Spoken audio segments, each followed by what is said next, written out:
Hey guys, Tim and Shana from Punk Rope, and Shana is doing the one-legged cross, so not something to try at home unless you've already got your regular cross down. No, actually, it's an awesome step. So we don't do a ton of one-legged jumping, and best way to start is with the rope down. But here's the breakdown and also the benefits. So core for sure, right? Because if your core is not solid, when you go onto that one leg, you're gonna sink into the hip of the support leg. At the same time, that knee of the support leg is probably gonna cave in. So it'll go towards the midline and you'll likely overpronate and all kinds of nasty things are gonna happen. So before you even decide to do this, just make sure you've got adequate ankle strength, knee strength, and core stability. And Shana is showing you the best way to do that. It's no rope and just hop on one leg. And if you have a buddy watching you or you're looking in a mirror, you're gonna know whether or not you've got the core integrity and the knee stability and the ankle stability to do this. And if you don't, that's okay. Keep working on your strength, and eventually, once it's there, you can give this a shot. Okay, so that's a couple of caveats there.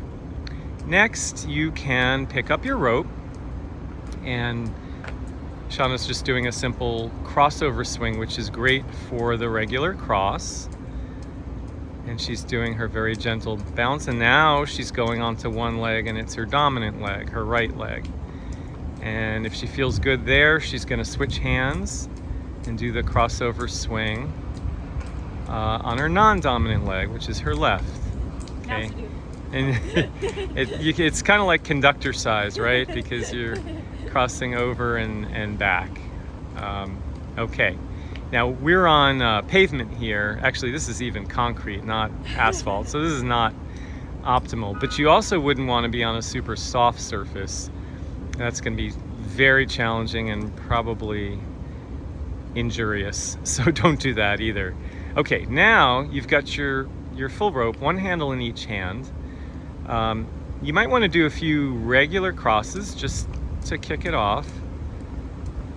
And Shana is alternating the top hand, and now she's going into a jog cross. So it's basically an alternating footstep with a cross.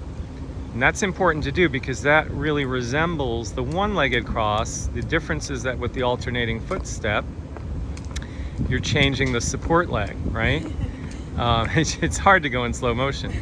With the one-legged cross, you're not. Now, what you might want to do is think, okay, I'm just learning this. Maybe I will just do one and see if I can do that. Okay, so let's try that. Let's go for one. Ready, set, one. Good. And one. And two. And two, and so on. So that's a great way to build up and progress, is keep adding a repetition. And even when you're pretty competent at this, you're probably going to want to max out at around 10, because there's a certain point where it's diminishing returns, and knees and hips and ankles and your brain are just going to get beat up. So let's recap with one final bout. We're going to go onto one leg, right? We're going to keep our core tight. We're going to make sure that knee doesn't cave in and the ankle doesn't cave in. And then we're going to do a max of, say, 10 one-legged crosses. And you're syncing up the hands so that the forearms are going to meet pretty much in the middle. It's not going to be perfect, but that's okay.